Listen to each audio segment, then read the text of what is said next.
Gloire à Jésus, bonjour à tous. Que le Seigneur vous bénisse. Soyez les bienvenus.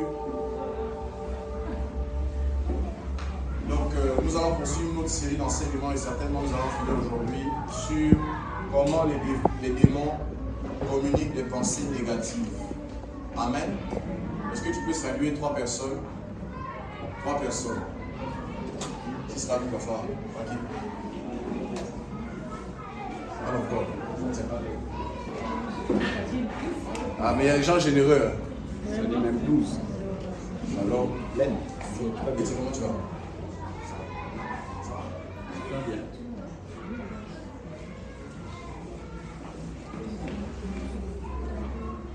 Amen. Nous sommes dans le livre d'Éphésiens chapitre 6.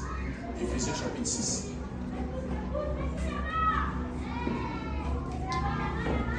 Éphésiens chapitre 6, à partir du verset 10 jusqu'à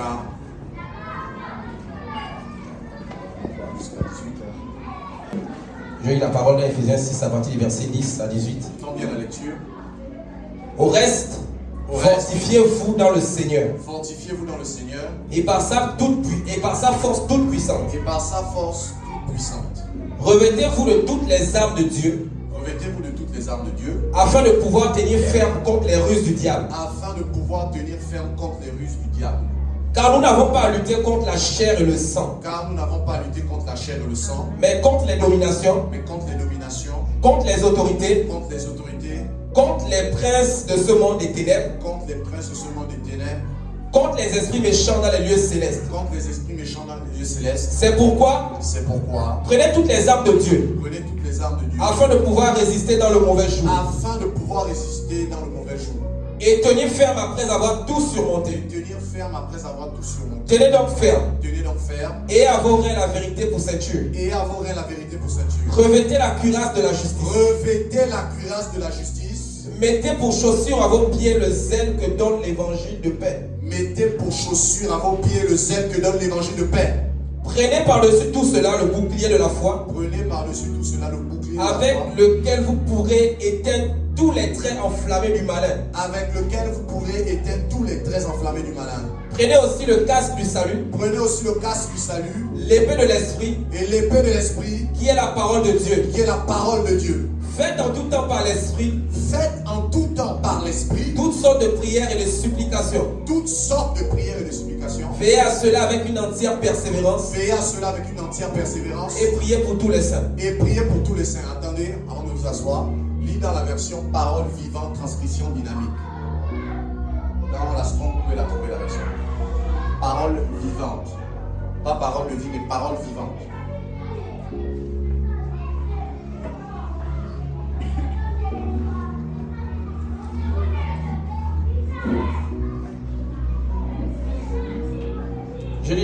Je lis Éphésiens 6 à partir du verset 18 dans Parole vivante. Je reprends le petit verset. Donc tu reprends tout le bien que dans le code. À partir du verset 10, nous sommes dans Éphésiens 6. Pour conclure,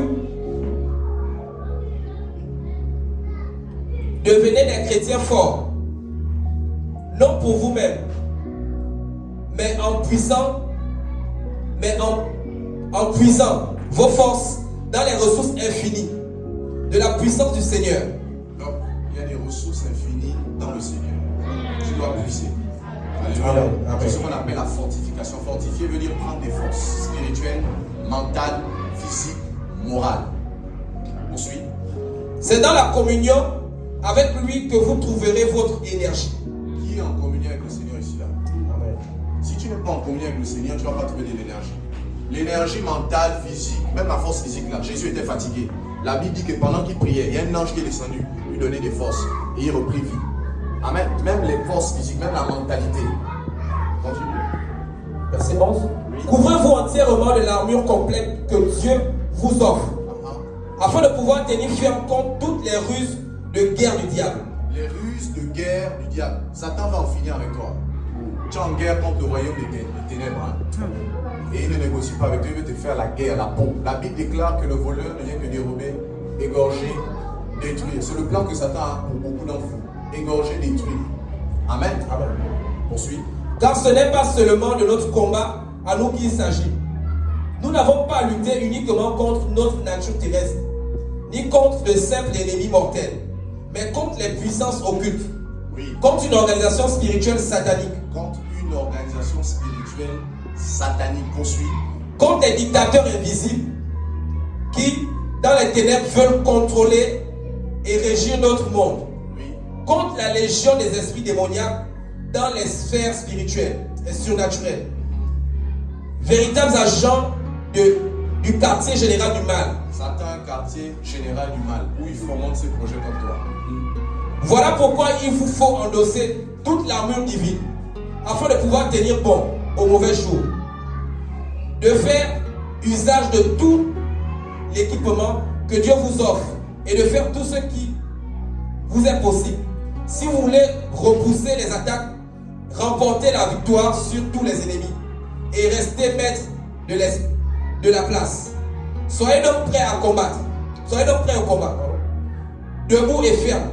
Que la vérité soit votre ceinture et la droiture devant Dieu et les hommes votre cuirasse. Chaussez-vous du zèle courageux que donne l'évangile pour annoncer la bonne nouvelle du salut et de la paix avec Dieu. Soyez toujours prêts à transmettre cette parole. En toutes circonstances, saisissez-vous de la foi comme d'un bouclier, contre lequel viendront s'écraser toutes les flèches enflammées de l'adversaire. Prenez le casque du salut ainsi que l'épée de l'esprit, c'est-à-dire la parole et les promesses de Dieu. La parole et les promesses de Dieu. Si tu ne médites pas la parole et les promesses de Dieu, tu ne peux pas lutter contre Satan. La méditation de la parole de Dieu. Poursuis. Verset 18.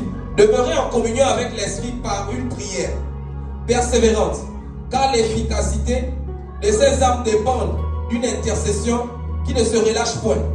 Restez donc alerte et vigilant, attentifs aux occasions favorables, remplis de l'esprit, plaidant avec une instance infatigable pour tout ce qu'il vous aura mis à cœur. Occupez vos veilles à crier à Dieu et à intercéder pour ses serviteurs. Amen. Reprends le verset 18, s'il te plaît, on peut cesser. Verset 18. Oui. Demeurez en communion avec l'esprit par une prière persévérante. Demeurer en communion avec l'esprit par une prière persévérante. C'est une prière que tu fais tout le temps. La communion avec le Saint-Esprit. Amen. Alléluia. Poursuis. Amen. Car l'efficacité de ces âmes dépend d'une intercession qui ne se relâche point. Donc, l'efficacité des armes qu'on a citées, le cas du salut, le bouclier de la foi, l'épée de l'esprit, ça dépend de la prière.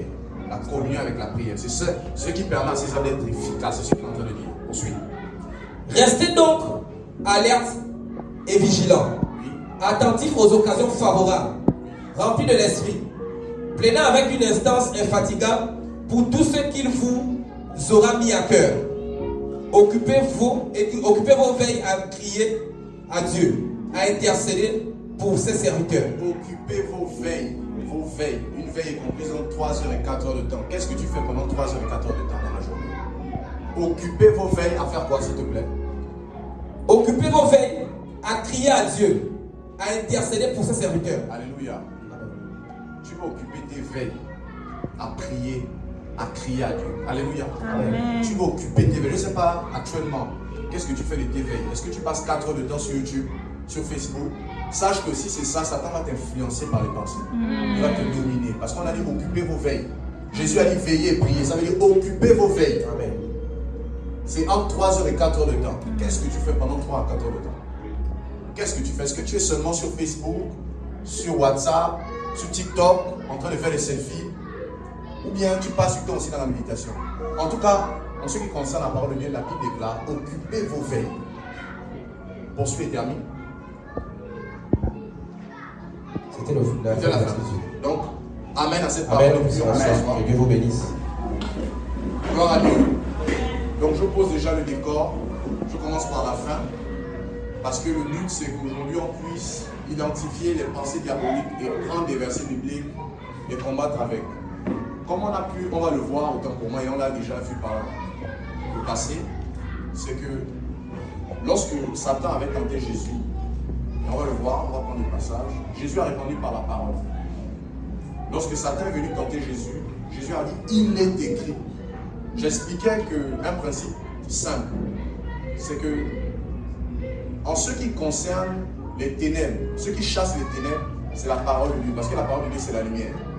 Alléluia. Amen. Ça veut dire que nous devons avoir une profonde intimité avec la parole de Dieu. À la fois, on a une intimité avec le Saint-Esprit. À la fois, nous devons avoir une intimité avec la parole de Dieu. D'où la méditation jour et nuit. On n'a pas dit seulement le jour. On n'a pas dit non, seulement la nuit. On a dit jour et nuit. Alléluia. Amen. Et la dernière fois, nous avons vu comment les démons attaquent. J'ai expliqué le rôle des démons. J'ai commencé à parler d'un de leurs rôles, c'est de torturer. On avait vu les passages qui concernaient les tortures. Torturer. Donc les démons chuchotent et répètent beaucoup. En fait, ils influencent par les pensées. Donc ils répètent beaucoup de mots. Des pensées de découragement, des pensées de rejet. Il y a des personnes qui se sentent rejetées. Elles se disent que personne ne les aime. On aime tout le monde sauf elles. C'est des pensées de rejet. Elles ont grandi certainement avec un manque à l'intérieur de leur âme. Et ça cause après, ça les déforme. Ça déforme leur caractère. Et Satan, n'est-ce pas, concernant ces personnes auront tendance à être influencées par les pensées de mélancolie, la tristesse. Même quand ils auront tout, ils vont toujours être tristes. Parce que ce sont des pensées de rejet qui sont à l'intérieur d'elles. Et si elles ne prennent pas la parole pour combattre ça, eh bien, elles pourront grandir et mourir même toute leur vie avec ces pensées de rejet. Elles vont toujours être des personnes, soit qui sont sujets à la mélancolie, à la tristesse, et qui pleurent beaucoup.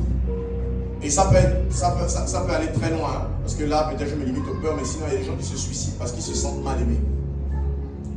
Il y a des sociétés, surtout les sociétés occidentales, où les gens se suicident parce qu'ils ne se sentent pas aimés, parce qu'ils se sentent rejetés. Donc ça va très loin. Je vous ai dit, le dernier niveau de possession démoniaque, c'est la folie. Les démons veulent nous rendre fous. Vous savez ça, fous des Gadara. C'est le maximum. C'est le dernier level. C'est le dernier niveau de possession démoniaque, la folie.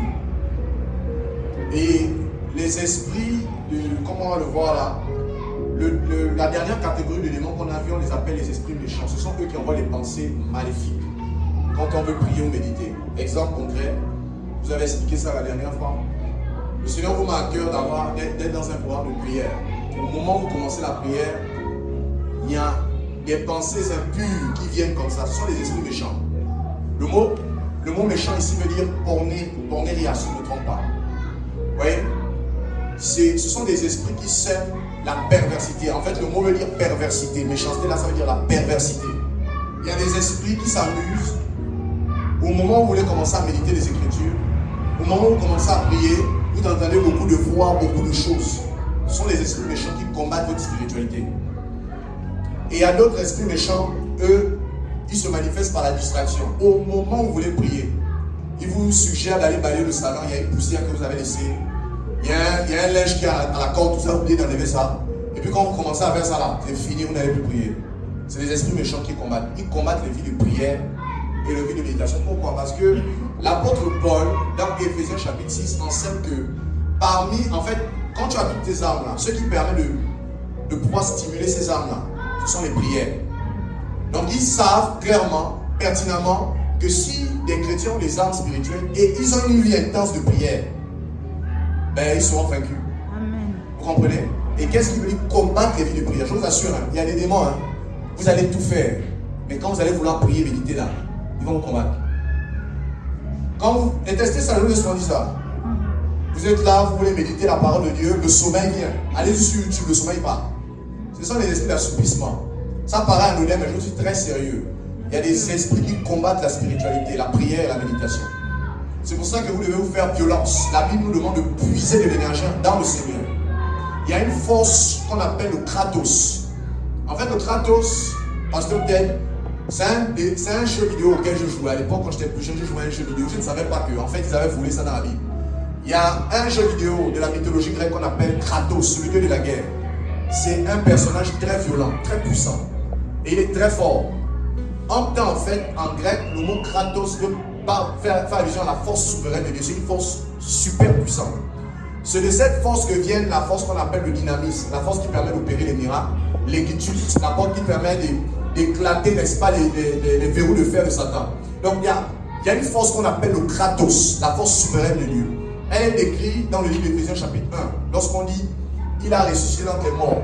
Autant pour moi dans Éphésiens chapitre 1, lorsqu'on dit, lorsque l'apôtre Paul fait allusion, n'est-ce pas, à la résurrection, et il dit littéralement que Dieu le Seigneur a permis la résurrection de Jésus par une force. Le mot force, ça veut dire le kratos. C'est la force souveraine de Dieu. En fait, c'est la force, la plus grande force jamais enregistrée que Dieu a déployée. Voilà, le mot dit, il a déployé en Christ en le ressuscitant d'entre les morts. La force que Dieu a déployée, là, il n'y a pas une plus grande force que ça. On appelle ça le kratos, une force souveraine, puissante. Et c'est parce que Dieu a déployé cette force que Jésus, en fait, qu'on peut faire des miracles. Parce que c'est la puissante force de Dieu, la force souveraine, le kratos. Et c'est la source de toutes les forces. Et dans les Écritures, la Bible déclare de nous fortifier, de récupérer cette force-là. Le mot fortifier, comme on l'a vu dans la version transition dynamique, veut dire prendre des forces morales, prendre des forces physiques, prendre des forces mentales. C'est ainsi que la Bible nous dit, pendant que Jésus était sous la détresse, il va crier à Dieu, le sang va sortir de ses pores, l'eau également, et la Bible dit qu'un ange descendu pour le fortifier. Il y a des anges qui sont là pour communiquer des forces aux autres. Alléluia. Amen. Ce sont les mêmes, n'est-ce pas, ce sont les en fait, quand quelqu'un crie à Dieu et qu'elle sent un sommeil spirituel, c'est le kratos qui agit. Dieu envoie une force. Et cette force-là peut être un ange qui vient dans ta chambre, qui te communique un feu. Alléluia. Le kratos. La Bible nous dit que l'apôtre Pierre était endormi. Dans, je pense, Actes des Apôtres 12. Il était endormi, il y avait des gardes autour de lui parce qu'on l'avait arrêté, on s'apprêtait à le décapiter. Il était dans un profond sommeil. L'église était en train d'intercéder pour lui. Et un ange qui est descendu, l'ange avait la force. L'ange est descendu, il a touché, il n'a même pas touché, il a giflé Père sur le côté. Boum, il s'est levé. Pierre était dans un profond sommeil. Et pour le réveiller, là, il fallait une force. En fait, ça traduisait, si vous voulez, une forme de découragement de l'apôtre Paul. Parce qu'il était, Pierre, autant pour moi, il était comme découragé. Parce qu'il se disait que, tout comme Jacques, qui était mort avant lui, parce que Jacques, on avait décapité, certainement c'était son tour. Donc il y avait, en fait, le texte traduit une idée de quelqu'un qui était un peu comme assujetti, endormi. Et il y a un ange qui descend, qui le frappe sur le côté. Et il se réveille. Et l'ange lui dit, habille-toi, porte tes sandales. Vous voyez, mets ta ceinture, un peu comme Éphésiens. Il commence à mettre la ceinture. On lui dit, mets le vêtement. Il a commencé à mettre son vêtement. Mets les sandales, marche. Il a commencé à marcher. Et la Bible, ses mains se sont déchirées. Ouais. Donc ce sont des anges. Pendant qu'on est dans la détresse, qu'on crie là, Dieu nous envoie les anges. Ce sont les anges qui ont été envoyés lorsque Élie était fatigué. Il a crié, Jézabel veut me tuer. Il y a des anges qui sont descendus. Ils lui ont fait à manger. Vous voyez? Donc ça existe. Hein? Jésus lui-même a vécu ça. Alléluia. Donc quand on crie véritablement à Dieu, Dieu nous envoie des forces. Amen. Et ces forces-là, c'est pour prier. Et ça va se manifester comment? Tu n'auras plus sommeil à partir d'une certaine heure. C'est pour prier. Amen. Alléluia. Et tu te réveilles au matin, tu es en forme. Amen. Alléluia. Le sommeil te pique. Quand tu dis, comment je me réveille comme ça là? Tu cherches le sommeil à part. C'est une force que Dieu t'a envoyée. Mais comme nous ne connaissons pas le monde spirituel, les gens les plus paresseux vont vouloir forcer le sommeil, mettre au réveil. Alors que c'est une force que Dieu t'a envoyée. Tu as crié, Seigneur, je n'arrive pas à prier. Voilà, maintenant, il y a une force qui vient. Et tu ne saisis pas. Il faut saisir la force. Alléluia. Donc, frères et sœurs, les démons qu'on appelle les esprits méchants, ce sont d'eux dont je veux parler beaucoup. Ce sont les esprits qui sèment les mauvaises pensées. Ce sont les esprits, on les appelle les esprits méchants, ils sèment la perversité. Vous voulez prier, vous avez tout fait la journée, il n'y avait pas de problème. Maintenant, quand vous voulez prier, beaucoup de pensées dans la tête qui survolent, ce sont les démons qui vous attaquent. Vous voulez méditer, vous apprêtez à méditer, vous avez tout fait la journée. On vous a laissé tranquille. Vous êtes allé au travail, vous avez bien travaillé. Vous êtes allé faire le shopping, vous avez bien fait votre shopping. Il n'y avait pas de problème. Mais maintenant, quand vous voulez commencer à prier, beaucoup de pensées qui s'en mêlent. C'est les esprits méchants. Et le but, c'est que tu n'aies pas une vie, un système de vie de prière. Le but, c'est que tu aies les prières de 2 minutes là. que tu connais là. Rien de 2 minutes rapides, après c'est fini. Les recommandations rapides. Le matin, la nuit avant de dormir, des recommandations rapides. Tu ne fais même pas 2 minutes. Alors que Jésus a dit, vous n'avez même pas pu veiller 1 heure avec moi. Ça veut dire que si tu n'arrives pas à veiller, veille au moins 1 heure. On avait enseigné comment prier. Alléluia. Amen. Et on avait vu que Jésus, selon lui, si tu ne pries pas, si tu n'arrives pas à faire une veille, c'est-à-dire 3 heures de 4 heures de prière, fais au moins 1 heure. C'est ce qu'il a laissé entendre aux disciples quand il a dit, vous n'avez pas pu veiller avec moi, même pas 1 heure. Donc si tu n'arrives pas à veiller 2 heures, si tu n'arrives pas à veiller 3 heures, ni 4 heures, veille au moins 1 heure. Mais ne veille pas les 5 minutes de prière, laisse ça. Les démons ne sont pas effrayés par ça. Alléluia. Amen. La Bible dit veiller et prier. Donc tu dois occuper tes veilles. Tu dois changer désormais aujourd'hui là ta manière de vivre ta vie chrétienne. Une veille, c'est une plage horaire de 3 heures à 4 heures de temps. Dans la journée, on a 24 heures. Vous savez ça, non? On a 24 heures. On a 8 heures de temps de travail. Donc on travaille 8 heures en vérité. Et on a 8 heures également après le travail en vérité. Et on a, pour ceux qui respectent les 8 heures pour ceux qui respectent les 8 heures de temps de sommeil, d'accord, ils ont aussi 8 heures de temps de sommeil. Voilà. Mais sinon, il y a d'autres qui ont 5 heures, 3 heures. Donc, quand on dit qu'on n'a pas le temps, c'est un mensonge. On a toujours le temps. On a toujours le temps. J'ai remarqué que même quand on est occupé au travail, il y a toujours 2 minutes là où tu regardes ton téléphone. Mais les 2 minutes là, tu peux remplacer ça par la prière ou par la méditation d'un verset. Satan nous gagne parce qu'il nous fait croire en fait qu'on n'a pas le temps. C'est les esprits qui mentent. Il y a des esprits qui vous font croire que vous n'avez pas le temps. C'est le mensonge de Satan. C'est un menteur. Et je vous ai expliqué que le plus grand pouvoir de Satan, quand j'ai lu les Écritures, c'est le mensonge. Le plus grand. De Genèse Apocalypse, quand vous regardez, ce qui revient beaucoup quand on parle du diable, c'est l'esprit de mensonge. La Bible dit que dans les derniers temps, il y aura des esprits mensongers qui vont faire des faux miracles. Satan lui-même on l'appelle le menteur, le calomniateur. La plus grande arme de Satan, c'est le mensonge. Et j'ai expliqué en fait que Satan ment tellement que nous avons besoin du Saint-Esprit pour venir nous convaincre. Vous comprenez? Il ment tellement que Dieu est obligé de nous envoyer le Saint-Esprit pour venir nous convaincre que, en fait, ça là, c'est vrai. Le Saint-Esprit, son rôle, c'est d'apporter, de convaincre sur la vérité. La Bible dit que quand le Saint-Esprit va venir, il va convaincre le monde de péché, de justice et de jugement. C'est tout ce que le Saint-Esprit vient faire. Alléluia. Et lorsque, n'est-ce pas, nous ne sommes pas connus par l'Esprit, si l'Esprit de Dieu ne fait pas son travail à l'intérieur, du moins, si on ne suit pas l'Esprit, on va se faire mentir par Satan. C'est un mauvais menteur. Et donc, il vous fait croire que vous n'avez pas le temps. Vous n'avez pas le temps pour prier, pour faire 1 heure de temps. Ou vous n'avez pas le temps de méditer la parole de Dieu. Cependant, si je prends ton téléphone YouTube, ton téléphone là, regarde YouTube, 3 heures de temps sur YouTube. Je vous assure, c'est un menteur. Il faut commencer à vous opposer à ces pensées qui vous font croire que vous n'avez pas le temps. On a toujours le temps pour Dieu. La Bible dit rachetez le temps. Quand il s'agit du Seigneur là, il faut trouver le temps. Il ne faut pas vous donner les raisons. Non, là, le Seigneur comprend, il ne comprend pas. Il y a celui qui a entendu Dieu ne comprend pas. Il ne comprend pas. Laisse-moi ça. Oh non, il comprend, il ne comprend pas. Il a dit racheter le temps. S'il comprenait, il n'avait pas dit racheter le temps. Il a dit racheter le temps. Il a dit, en ce qui le concerne, pour lui là, rachète le temps. Alléluia. Amen. Donc, frères et sœurs, vous devez commencer à vous opposer à ces pensées machiavéliques, des pensées méchantes qui vous font croire que vous n'avez pas le temps. Cependant, tu as le temps pour Facebook. C'est pas normal. Amen. Amen. Donc, ce sont les attaques des esprits méchants.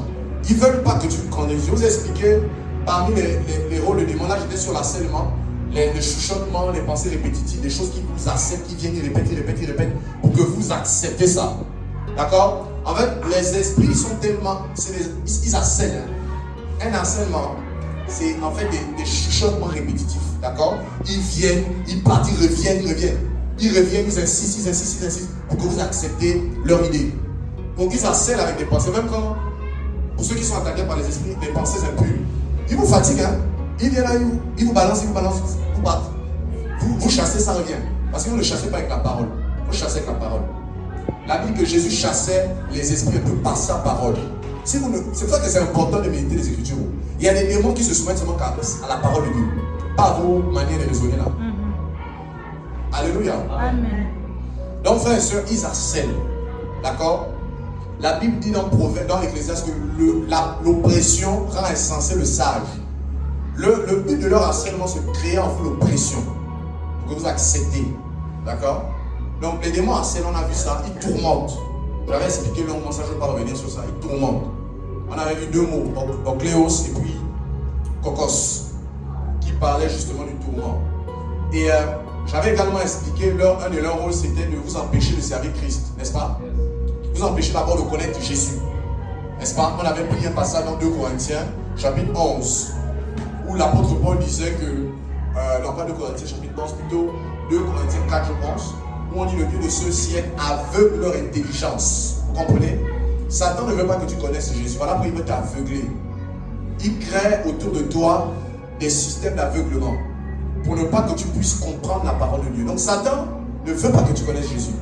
Jésus, c'est la lumière. Et on chasse les ténèbres par la lumière. C'est-à-dire des connaissances sur Jésus, des connaissances précises, qu'on appelle en grec épignosis, une connaissance précise sur Jésus. C'est un ensemble de connaissances précises sur Jésus qui nous permet de sortir des ténèbres. Amen. Amen. Voilà. Or, Satan, comme il connaît qui est la lumière, ne voulant pas que ton esprit soit pénétré par la lumière, qu'est-ce qu'il fait? Il occupe la lumière.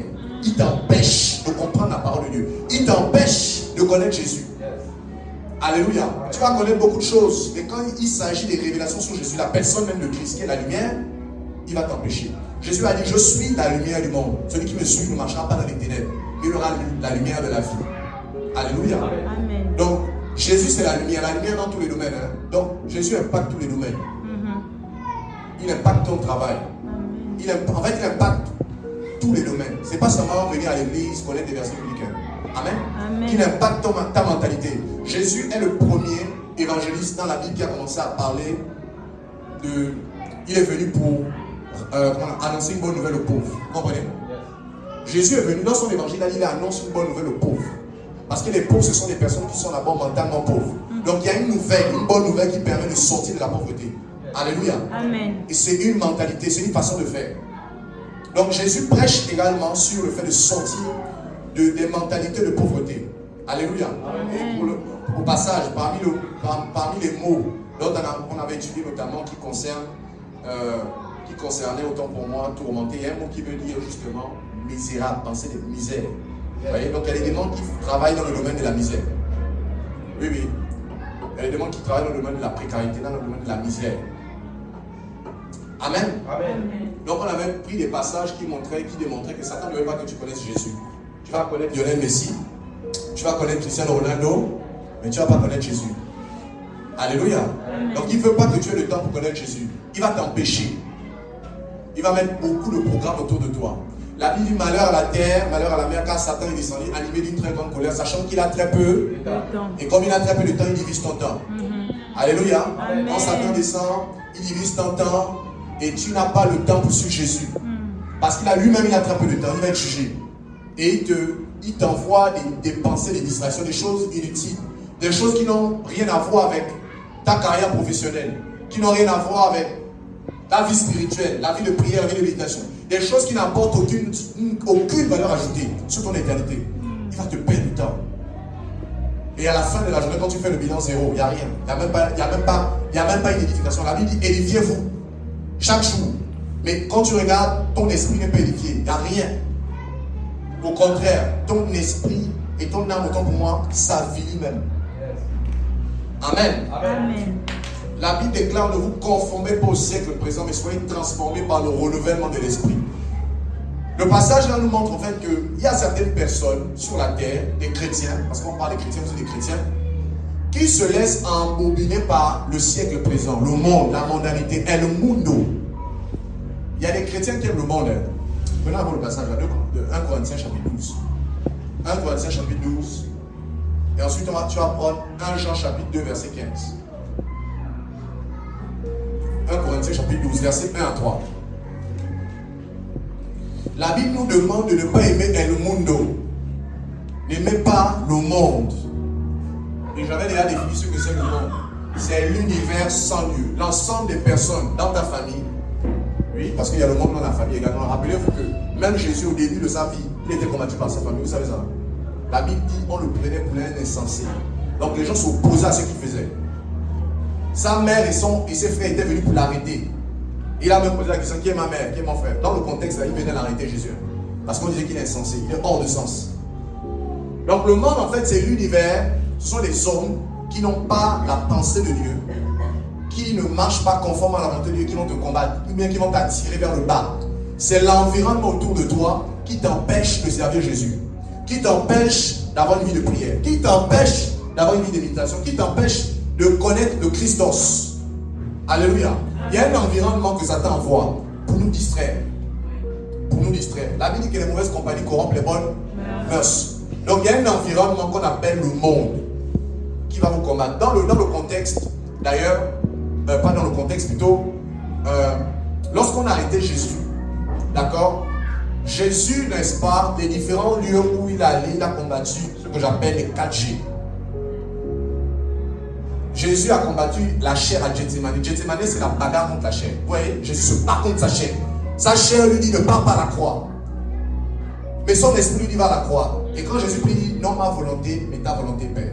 Jésus était combattu par sa chair. À Gethsemane, le mot veut dire le pressoir à huile. D'accord? C'est lorsque ta chair te presse. Alléluia. Amen. Ça, c'est Gethsemane. Ensuite, il est allé dans un autre endroit qu'on appelle Gabata. Gabata, c'est là où il a confronté le monde.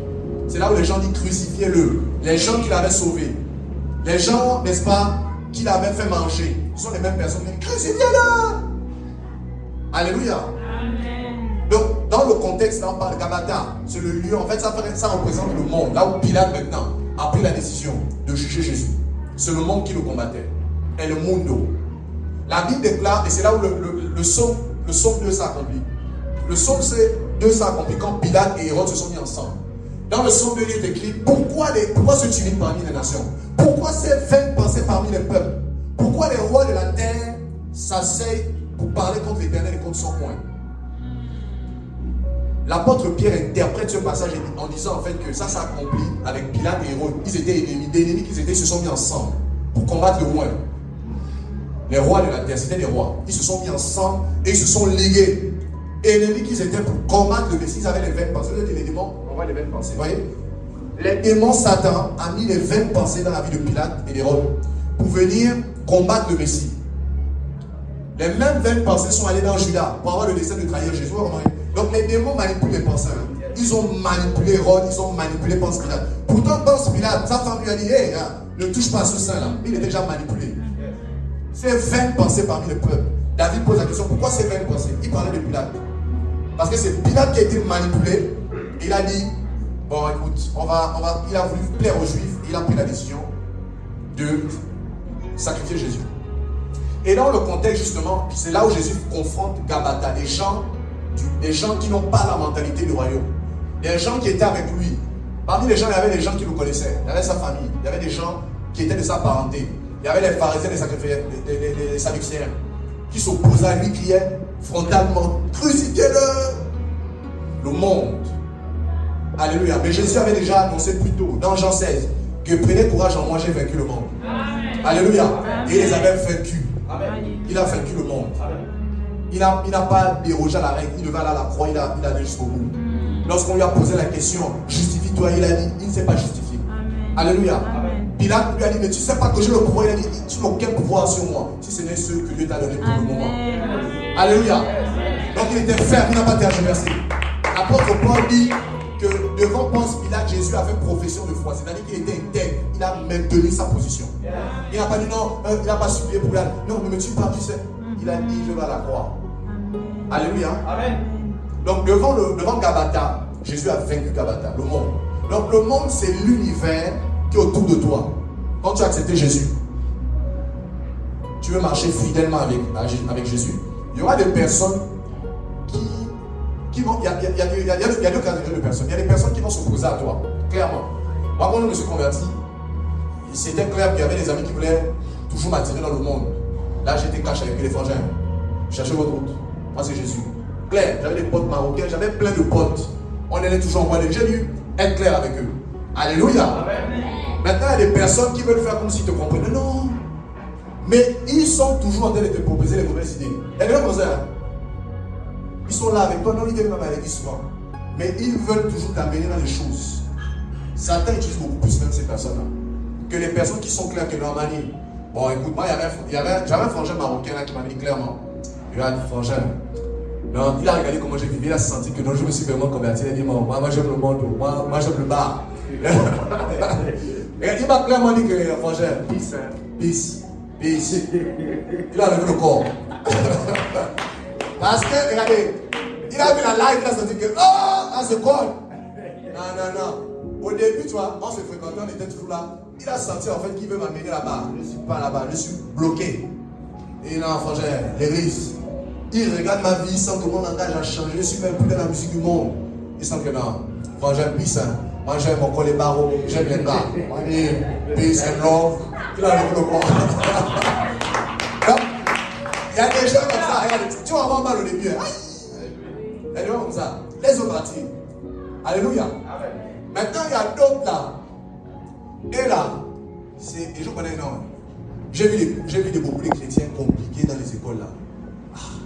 Je me rappelle quand je me suis converti. Les gens te disent qu'ils sont chrétiens. Alléluia. Il y a des chrétiens comme ça, les gens que tu n'es pas dedans. Ils te disent mais ils sont chrétiens. Tu dis quel chrétien? Oui, ok. De voir la chrétienté se révèle. Mauvais pompeur. Ça, je n'avais jamais compris ça. En fait, c'est là où j'ai compris que les gens sont religieux. On part à l'église sans se convertir. On se répand sans se convertir. La repentance, c'est seulement demander pardon à Dieu. Mais la conversion, c'est quand on change. Alléluia. Et frère, j'ai découvert beaucoup de chrétiens repentis. Ils me disent qu'ils sont chrétiens, mais ils sont chrétiens avec gloire à Dieu. Non, le devoir, c'est le chrétien qui te dit, allez, le devoir, c'est, il y a quoi? Oh! Il te demande, à un moment, au début, quand je ne comprenais pas ça, je me disais, il est des chrétiens, non? À la fin, je me demandais, toi, tu es des chrétiens? Ah non, est-ce que Dieu a dit, demandant vous donnera? Oui! Je connais plein de personnes qui les ont comme ça, plein. Je suis sérieux, je ne mens pas. Demandant vous donnera. Je regarde le frangin que, ça c'est quelle manipulation. Vous voyez? Et frères et sœurs, il y a beaucoup de personnes qui viennent même avec l'église sur les mauvaises compagnies. Quand l'apôtre Paul dit des mauvaises compagnies corrompent les bonnes mœurs, il parle aux chrétiens de Corinthe. Il ne parle pas aux gens du monde. Il dit chez vous là-bas là. Parce que dans le contexte, il y avait des philosophes dedans. Il y avait des chrétiens qui étaient devenus des philosophes. Ils combattaient la résurrection. Ils disaient que non, la résurrection c'est une utopie, vous savez, nous sommes des Grecs. Donc Paul développe dans 1 Corinthiens 15 la démonstration de la résurrection de Jésus. Il démontre ça parce que Paul l'a fait des érudits. Donc il détruit sérieusement la sagesse grecque. Et puis il arrive à la conclusion, il dit attention les gars, les mauvaises compagnies corrompent les bonnes mœurs. Il parlait des philosophes chrétiens. Et dans la même épître, il y avait des chrétiens qui partaient avec les prostituées. Vous voyez? Ils partaient avec les prostituées, ils mangeaient, ils se souillaient. Et ils avaient des raisonnements. Il y a trop de raisonnements chrétiens aujourd'hui. C'est les démons qui font ça. Je prends le passage dans Timothée. Je n'avais pas prévu ça, mais regardez. Il y a des démons qui rentrent dans les églises, qui influencent les hommes de Dieu. C'est ce qu'on appelle, il y a plusieurs doctrines dont Jésus parle. Il appelle ça la doctrine de Jézabel. D'accord? Il y a la doctrine de Balaam. D'accord? Il y a également le nicolaïsme. Jésus décrit des perversités que les démons ont commencé à mettre dans les églises. Alléluia. Prends 2 Corinthiens d'abord, chapitre 11. Chapitre 11. 2 Corinthiens, chapitre 11, verset 1 à 3 même d'abord. L'apôtre Paul dit que dans les derniers temps, il y aura des esprits séducteurs qui vont engendrer des doctrines de démons. Vous comprenez? Dans les églises, il y a des doctrines, non pas des églises. Il y a des esprits quand ils vont. L'apôtre Jean, quand il voit Apocalypse, il voit des étoiles qui tombent du ciel. Vous comprenez? Suivez-moi. Il y a des étoiles que Jean voit tomber du ciel. Jésus lui-même dans Matthieu 24, il dit que des étoiles tomberont du ciel. En fait, dans le contexte, les étoiles, il s'agit des démons. Vous me suivez? Il y a une étoile même, on cite plusieurs étoiles qui vont tomber. Il y a une étoile qu'on appelle absinthe. Quand elle va tomber, elle va rendre les eaux amères. Je vais expliquer ça un jour. Les eaux de la parole, elle va rendre ça amère. Donc il y a les démons qui vont tomber. Parmi les démons qui vont tomber, il y a les démons qui tombent dans les églises. Boum! Il vient influencer les hommes de Dieu. Change le message. Vous comprenez? C'est ce que l'apôtre Paul enseigne, que dans les derniers temps, quelques autres s'attacheront aux doctrines de démons. Et il y a beaucoup de doctrines de démons qui ont commencé à rentrer dans l'église depuis c'est pas maintenant. Et ça apporte une déformation à l'évangile. Ça mélange les chrétiens et ça donne la confusion. C'est les païens même qui nous font la remarque. C'est les païens même qui se fâchent contre nous. Parce qu'il y a le mélange. Il y a un peu le passage dans le Corinthiens chapitre 11. Corinthiens 11, à partir du verset 1 à 3. Oui. Il est écrit: Oh, si vous pouviez supporter de ma part un peu de folie, mais vous me supportez. Car je suis jaloux de vous, d'une jalousie de Dieu, parce que je vous ai fiancé à un seul époux, pour vous présenter à Christ comme une vierge pure. Toutefois, de même que le serpent séduisit Ève par sa ruse, Toutefois, de même que le serpent séduisit Ève par sa ruse, continue. je crains que vos pensées ne se corrompent et ne se détournent de la simplicité à l'égard de Christ. Amen. Amen. L'apôtre Paul explique en fait que toute personne qui vient à Christ devient vierge. D'où la parabole des 10 vierges. Vous vous souvenez de la parabole des 10 vierges?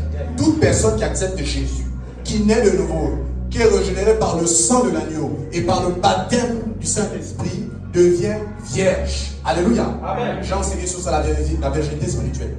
Et il arrive, il dit que de même, ce que je crains, l'apôtre Paul dit ce que je crains, c'est que de même que Satan a séduit Ève, que vous ne soyez séduits dans vos pensées. Reprends un peu le passage, s'il te plaît. Que vous ne laissez corrompre vos pensées. Toutefois, de même que le serpent séduisit Ève par sa ruse, je crains que vos pensées ne se corrompent et ne se détournent de la simplicité à l'égard de Christ. Ce passage nous montre que Satan attaque les pensées. Comprenez? Le passage là fait un parallèle, une comparaison entre Ève et puis l'Église. Suivez-moi. Regardez, c'est la même chose qui se répète. Comme vous le savez, au commencement, il y avait le premier Adam qu'on appelle Adam, justement. Il avait une femme. On a endormi Adam, on a fait sortir Ève. Quand Satan, il est fort probable que Satan ait attenté Ève. Attenté autant pour moi Adam. Adam résistait. C'est possible. Et qu'est-ce qu'il est passé par sa femme? Vous comprenez? Ève, il a tenté Ève. Quand vous regardez la tentation de Ève, Satan a mis les pensées à l'intérieur d'Ève. Qu'est-ce qu'il a commencé à dire? Il a déformé la parole de Dieu. Est-ce que lui a réellement dit que vous ne mangez pas le fruit du jardin? Il y a et je vous ai expliqué qu'il y a des gens, Satan vous envoie des versets déformés. Il vous fait accepter les passages hors de leur contexte, toutes choses concourent au bien de ceux qui aiment Dieu. Il vous écrase et puis vous dit non. C'est la volonté de Dieu. Dit toutes choses concourent au bien de ceux qui aiment Dieu. Tu répètes, toutes choses concourent au bien de ceux qui aiment Dieu. C'est un verset déformé. Tu n'es pas dans le contexte. Il y a une différence entre l'écrasement de Satan et le brisement de Dieu. Alléluia. Amen. Donc Satan t'écrase quand tu penses que c'est Dieu et il te donne le verset. Toutes choses concourent au bien de ceux qui aiment Dieu. Toutes choses concourent au bien de ceux qui aiment Dieu. Ça fait 10 ans que tu es dans la situation. C'est pas la volonté de Dieu que tu sois longtemps dans le chômage. Alléluia. Ce n'est pas la volonté de Dieu que tu sois malade. Dieu n'est pas dans la maladie. Alléluia. Il n'y a aucune maladie dans la gloire de Dieu. Il n'y a rien. Et c'est ça. À part vraiment quand c'est dans un contexte. Amen. Quand c'est vraiment dans un contexte comme l'apôtre Paul, comme là où Dieu veut se glorifier, des choses, mais ce n'est pas Dieu qui a engendré ça, c'est les démons qui ont engendré les maladies. Amen. La Bible déclare que Jésus allait de lieu en lieu, guérissant toutes les personnes qui étaient sous l'emprise du diable, l'empire du diable autant pour moi. Amen. Faisons du bien aux gens. Donc Dieu veut faire du bien, Jésus veut faire du bien, il n'est pas là pour te faire du mal. Amen. Et frères et sœurs, qu'est-ce qu'il a fait? Il a commencé à présenter quoi à Ève? Il a commencé à dire à Ève, le fruit est bon à manger, ça part de la chair. La tentation de la chair. Parce que Satan tente aux 3 niveaux. Il tente ton corps, il tente ton âme, et il tente ton esprit. Il a commencé à dire, c'est bon. Elle a commencé à voir que c'est bon pour manger. C'est agréable à la vue. Vous voyez? Donc tout ça s'est développé. Donc il a manipulé ses pensées. Et l'apôtre Paul dit, c'est la même chose que dans les derniers temps, Satan veut faire. Il n'a pas pu avoir Jésus, il s'attaque à l'église. Vous comprenez? Il s'attaque à l'église. Et dans l'église, il envoie les pensées. Je vous ai dit, Satan, c'est un manipulateur, c'est un menteur. Donc ces pensées-là, c'est les pensées de mensonge. Quand tu acceptes ça, tu n'en regardez pas. Je vous ai expliqué que je vous assure, le plus haut niveau de Satan, c'est le mensonge. C'est pour ça que s'il arrive seulement à te gagner, c'est fini. En fait, le gars est mort, le gars lui a écrasé la tête. Mais sa queue bouge. Vous savez, quand on écrase la tête, on coupe la tête, après il bouge, c'est normal. La colonne vertébrale, n'est-ce pas, à l'intérieur, il y a des nerfs qui permettent de continuer à bouger. Vous prenez même un poisson, vous coupez un poisson, d'accord? Vous prenez une tige, vous enfoncez ça dans sa colonne vertébrale, il va bouger. C'est la colonne vertébrale, là où il y a un ensemble de nerfs qui contrôlent tout le corps. Vous comprenez? Alors, la tête de Satan est écrasée. Tu lui blesseras. Je vous demande qu'il est écrasé. Pourquoi? Parce que la prophétie biblique déclare ceci. La postérité de la femme t'écrasera la tête. Et toi, tu lui blesseras le talon. La postérité de la femme, l'apôtre Paul développe que c'est Jésus. Il est venu. À quel moment Jésus écrasé, a été blessé? À la croix. Ponce Pilate va prendre une décision et on va clouer le pied, on va blesser le pied de Jésus. Si le pied de Jésus est blessé, ça veut dire que Satan est écrasé. Amen. Alléluia. Parce que la prophétie s'est déjà accomplie en Jésus. Donc Satan a la tête écrasée. Mais il mange, il manipule, et sa foi c'est la peur. La foi de Satan c'est la peur. Je vous dis, de même que la foi vient de la parole de Dieu, de même la peur vient de la parole de Satan. Alléluia. Donc Satan stimule en toi une foi qu'on appelle la peur. Si tu as peur seulement, ça va t'atteindre. Job a dit, ce que je crains c'est ce qui m'arrive. Ce que je redoute c'est ce qui m'atteint. Alléluia. Donc il te fait peur, tu as peur de... Un chrétien ne doit pas avoir peur, excusez-moi. Amen. Moi je demande ça. Oh non, il faut... Regardez, Jésus est dans la barque avec les disciples. Je vous pose la question, est-ce que les disciples n'avaient pas raison d'avoir peur avec les vagues de la mer? Mais Jésus, la première chose qu'il fait après l'avoir chassé, il les reprend. Pourquoi avez-vous peur? Comme de peu de foi. Moi, c'est normal ça. Parce que dans le royaume, c'est illégal la peur. La peur, c'est illégal, c'est un péché. Méditez bien les Écritures, vous allez comprendre qu'à chaque fois qu'un serviteur de Dieu avait peur, Dieu dit, prends courage, fortifie-toi. Dieu n'est pas là pour qu'on ait peur. La Bible ne craignait pas ceux qui peuvent tuer le corps et l'âme. Qui peuvent tuer le corps, mais qui ne peut pas tuer l'âme. Craignez plutôt celui qui peut tuer le corps et l'âme et l'amener à la guerre. En d'autres termes, il y a une seule personne que nous devons craindre. C'est l'Éternel des armées. Amen. Amen. Amen. Donc la crainte des hommes, là, on appelle ça la crainte des hommes, on ne doit pas avoir la crainte. C'est un piège. Amen. La crainte des hommes, c'est un piège. Nous ne devons pas craindre les hommes. Amen. La crainte des hommes, là, avoir peur, c'est un piège. Je ne parle pas de manquer de respect. Alléluia. Amen. Je parle d'avoir peur, tu as peur de tout, tu as peur du lendemain, tu as peur même de... est-ce que tu as peur de tout? Tu n'arrives pas, petite chose, en fait tu as peur de tout. Et c'est les manipulations démoniaques. Ils vous font redouter le lendemain. Alors que Jésus a dit le lendemain va s'occuper de lui-même. Amen. Amen. Amen. Mais vous avez peur de tout. Il suffit qu'il y a des événements, il manipule les incertitudes des événements pour vous mettre mal à l'aise. Comme vous êtes incertain, vous ne savez pas comment les choses vont se passer, allez, vous inquiétez. Dans les Écritures, Jésus a toujours montré, ne vous inquiétez pas, ne vous inquiétez de rien. C'est le langage de la foi. Ne vous inquiétez de rien. Je ne sais pas quelle est l'inquiétude que tu as. J'aimerais te dire, si tu es en crise, Jésus a dit, ne vous inquiétez de rien. Il n'a pas dit, inquiétez-vous souvent, bien sporadiquement, ou de temps à autre. Il a dit de rien. Parce que les inquiétudes vont t'abattre. La Bible déclare dans le Proverbe, l'inquiétude dans le cœur de l'homme va le tuer. Amen. L'inquiétude dans le cœur de l'homme va l'abattre. C'est écrit dans ça. L'abattement là, c'est une tuerie. On te tue par les inquiétudes. Amen. Amen. Donc, frères et sœurs, qu'est-ce que Satan fait? Il vous attaque. Le mot d'opérandi avec lequel il a fonctionné pour attaquer et éteindre Ève, c'est la même chose qu'il fait avec l'Église. Yes. Il vous corrompt vos pensées. Yes. Alléluia. On va faire rapidement une comparaison entre la tentation de Ève et la tentation du monde. Je te prenais un passage dans 2 Corinthiens, dans Jean 1 Jean 2, 15. Mais avant, prends Genèse 3, la tentation de Ève, juste la tentation de Ève. Genèse 3. On fait rapidement un parallèle. Donc, comme on peut le voir, l'apôtre Paul nous montre clairement que Satan attaque les pensées. Il corrompt tes pensées, la corruption dans les pensées. La corruption. Et je vous mets en garde, hein. Frères et sœurs, attention, quand je parle de la corruption, ne vous dites pas seulement que c'est des pensées impures. Hein.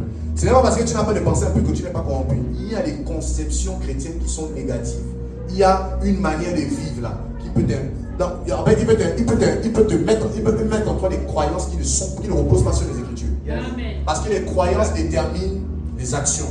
Si tu as des fausses croyances, si tu ne crois pas réellement ce que la Bible dit, et que tu crois autre chose, ta philosophie, ça va déterminer tes actions et tes pensées. La manière dont tu vas vivre, tes résultats même que tu auras.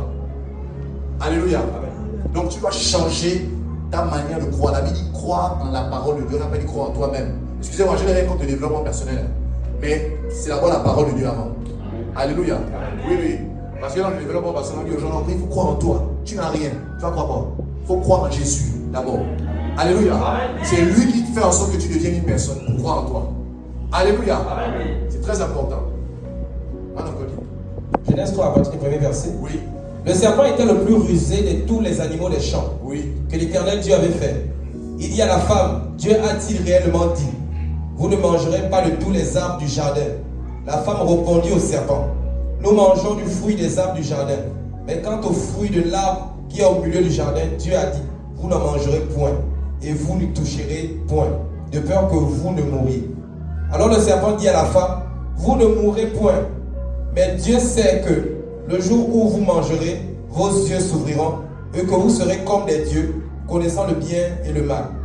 La femme vit que l'arbre était bon à manger et agréable à la vue, et qu'il était précieux pour ouvrir l'intelligence. Elle prit de son fruit et en mangea. On reprend un peu. Elle vit quoi la première chose, qu'est-ce qu'on dit? La femme dit que l'arbre était bon à manger. L'arbre était, il a déformé. Au début, certainement, elle ne voyait pas l'arbre là-bas à manger, vous comprenez? Mais il a corrompu ses pensées, elle a commencé à voir comme Dieu ne voit pas. Donc, toute pensée où ce n'est pas la manière de voir de Dieu, c'est une corruption de Satan. Arrière de moi, Satan, quand tu ne penses pas comme Dieu, mais comme les hommes. À Pierre, c'est à Pierre qu'il a dit ça. Continue. Et agréable à la vue. Agréable à la vue, donc bon à manger, agréable à la vue. Donc là, on est dans le domaine de l'âme. D'accord, l'appréciation, c'est l'âme qui apprécie. Donc elle a d'abord vu que c'était bon à manger le ventre, la chair, ensuite agréable à la vue. Continue. Et qu'il était précieux pour ouvrir l'intelligence. L'esprit, précieux pour ouvrir l'intelligence. Vous voyez? Donc là, elle était déjà dernière, c'était fini. La suite, vous la connaissez, elle a mangé le fruit. Pourquoi? Il a commencé à atteindre ses pensées. Il a déformé la réalité. En fait, Satan déforme la réalité. Une situation où Dieu te dit que tu vas avoir la victoire, il vient te mentir. Et tu vois que la situation est tellement dramatique. Ça te fait voir Dieu, c'est un petit, et puis la situation est grande. C'est fini. Il te gagne comme ça. Donc Satan déforme la réalité par tes pensées. En fait, j'aimerais vous dire que ce en quoi vous croyez n'est pas réellement vrai. Ça déforme la réalité. En fait, les croyances là, la manière dont tu crois là, Satan influence ça. Et il mentionne l'événement en question. Alléluia. Amen. On suit avec 1 Jean chapitre 2, partie verset 15. Rapidement, parce que je vais commencer à donner, on va revenir sur l'Éphésiens. 1 Jean 2 à partir du verset 15. Oui. N'aimez point le monde. N'aimez point le monde. Ni les choses qui sont dans le monde. Ni les choses qui sont dans le monde. Si quelqu'un aime le monde, l'amour du Père n'est point en lui. L'amour du Père n'est point en lui. Je bloque d'abord. Frères et sœurs, quand on demande aux gens de n'aimer pas le Père, mais le monde, les gens pensent qu'on doit. L'amour du Père n'est pas envers les personnes qui aiment le monde. Aimer le monde, d'accord, c'est faire les mêmes choses que le monde. Je vais revenir sur ça, continue d'abord. On va revenir sur ça. Verset 16. Car tout ce qui est dans le monde, la convoitise de la chair, la convoitise de la chair, la convoitise des yeux, l'orgueil de la vie, ne vient point du Père, mais vient du monde. 3 tentations, les mêmes tentations dont Satan soumis Ève. Amen. La convoitise de la chair. Elle a vu que le fruit était bon à manger. La convoitise des yeux, c'est ça? L'âme. Elle a vu que c'était agréable à la vue. Et l'orgueil de la vie, vous serez les dieux. Satan vous fait les mêmes tentations. En fait, c'est le même modèle qu'il a fait avec Jésus. Il est venu. Il a commencé à dire, mange le pain là. La chair. Vous comprenez? Transforme ses pierres en pain. La chair. Il a commencé à lui dire, la deuxième chose, jette-toi et puis on va te porter. D'accord? Ça, c'est l'âme. Et après, la dernière, c'était prosterne-toi et adore-moi. Je te donnerai tous ces royaumes. Vous voyez? L'orgueil de la vie. Satan opère de la même manière, c'est sa même stratégie. Il corrompt même ce qui est bien, même ce qui est légitime pour toi. Même un bien, il va te corrompre les pensées. Et ton bien, en fait, j'aimerais vous dire qu'il y a des choses légitimes qui deviennent des péchés, qui deviennent des attaques démoniaques, qui deviennent des corruptions des pensées. Le désir de posséder. Vous voyez? En soi, ce qu'on appelle les besoins primaires, c'est pas mauvais. Mais à un moment donné, Satan s'infiltre dans la chose. Et ça devient comme une priorité ou une soif. C'est Satan qui est derrière ça. C'est ce que l'apôtre Jean enseigne. Le désir de posséder. Et Jacques développe ça bien. Ne soyez pas des adultères. Il ne faudrait pas que, d'accord, ta manière de vouloir posséder. En fait, pose-toi la question si le fait de vouloir acquérir telle ou telle chose, est-ce que ça vient de Dieu? C'est important. C'est pas seulement parce que tu auras ça que non, Dieu était dedans. Pour te poser la bonne question. Ton désir de vouloir posséder telle ou telle chose, est-ce que ça vient du Seigneur? Parce que Satan n'a pas changé les tentations. Même des choses qui nous paraissent légitimes peuvent devenir des occasions de chute. Je vous pose la question. Jésus jeûnait, non? Manger, ce n'est pas légitime après le jeûne. Mais c'était illégitime parce que c'était Satan, ça venait de Satan. Il y a des désirs qui viennent de Satan et c'est illégitime. Quand tu fais ça, tu tombes dans un piège. Alléluia. Amen. Frères et sœurs, je prends ces passages pour vous démontrer que Satan attaque les pensées. Il corrompt les pensées. Merci. Satan corrompt les pensées. Satan corrompt les pensées. La même tentation avec Ève, c'est la même chose qu'il nous fait. Il corrompt nos pensées, il veut influencer, il veut t'aveugler. On va prendre, et je pense qu'on va s'arrêter par là, parce que l'heure passe vite. Éphésiens chapitre 6. Comment lutter contre Satan? Avant Éphésiens chapitre 6, prends, je pense, Matthieu. Attends.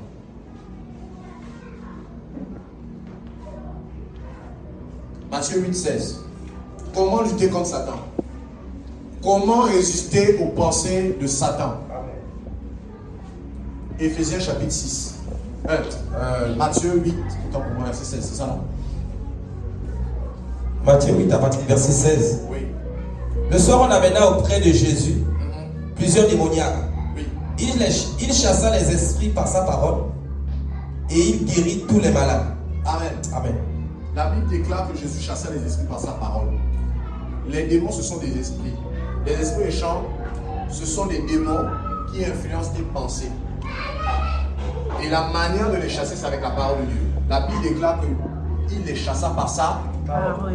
Je vous ai dit, en matière des ténèbres, en matière de mauvaises pensées là, c'est la lumière de la parole qui chasse, c'est pas le Saint-Esprit. Amen. Le Saint-Esprit a son rôle, c'est de te transformer tes pensées avec la parole de Dieu, justement, que tu médites. Mais le rôle de la parole de Dieu, c'est de chasser les ténèbres. Dans Genèse chapitre 1, la Bible dit au commencement, Dieu créa le ciel et la terre était informe et vide.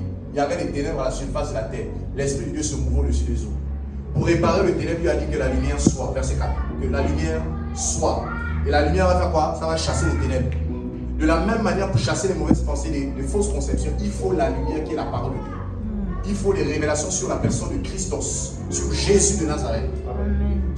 Il faut connaître de manière, je veux dire, concrète, certains versets, de manière concrète, des versets bibliques. Il y a des versets qui répondent à certaines attaques du diable.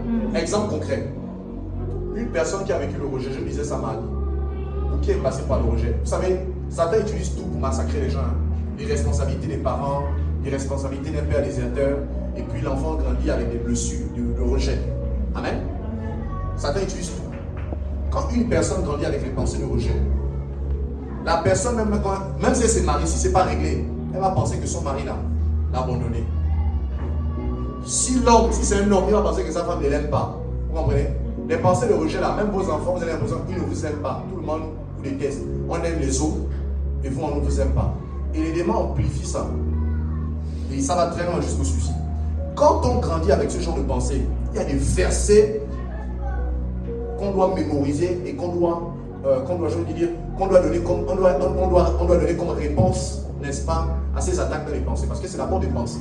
Après ça devient ça s'installe. Comment justement être délivré des pensées de rejet? Il y a plusieurs versets déjà qui combattent le rejet. Exemple, dans Jérémie, la Bible déclare: une femme peut-elle oublier ses enfants? Même si elle oubliait, moi l'Éternel, je t'oublierai.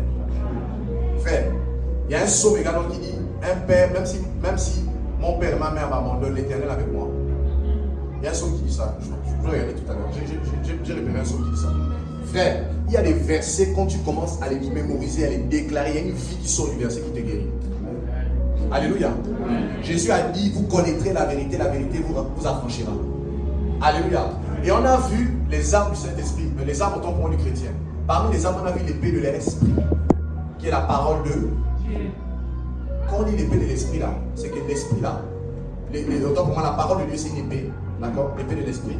Et l'épée c'est pas pour faire beau, l'épée ça graisse, ça blesse. On doit se servir de l'épée, vous comprenez? Et l'épée là représente également des passages des Écritures qui doivent prendre vie en toi. Alléluia. Et qui doivent apporter une guérison à l'intérieur de toi. La Bible dit que comme nous avons cru, nous aussi nous parlons. Il y a des paroles des Écritures dont tu dois parler. Il y a des passages dans la Bible que tu dois mémoriser, tu dois déclarer. Alléluia. Pour que ça puisse avoir un effet sur toi. Voilà pourquoi, pour répondre à Satan, Jésus n'a pas dit: bon, je pense qu'il a dit: il est écrit. Alléluia. Satan le tente, il n'a pas dit: ah mais c'est bon, hein, le monde là, ah vraiment, non moi je n'ai pas envie, hein. Ah Dieu, il est écrit, tu adoreras le Seigneur ton Dieu, lui et lui seul. Amen. S'il y a des versets, si vous ne les connaissez pas, ce sera difficile d'enlever les pensées. On n'enlève pas les pensées par ta propre parole. Je dis, on n'enlève pas les mauvaises pensées par ta propre parole. On enlève ça par la parole de Dieu. Il chassa les démons par sa parole. Ça veut dire qu'il y a une intentionnalité de ta part de connaître les Écritures. Sinon, tu ne peux pas bien chasser les démons. Parce que les démons ne chassent pas avec la parole de l'homme. On les chasse avec la parole de Dieu. La parole de Christos. S'il y a un esprit qui te rejette, qui te fatigue, et tu réponds à l'esprit, non, c'est vrai. C'est vrai que tout le monde méditait. L'esprit va continuer à t'attaquer. Tu dois trouver des versets bibliques qui parlent de ça, de ta situation. La méditation sert à ça. La méditation sert également. On médite par thématique, on médite également par livre. Il y a plusieurs manières de méditer. Et quand tu sais que tu es éprouvé par une situation, va méditer les versets bibliques qui parlent de ta situation.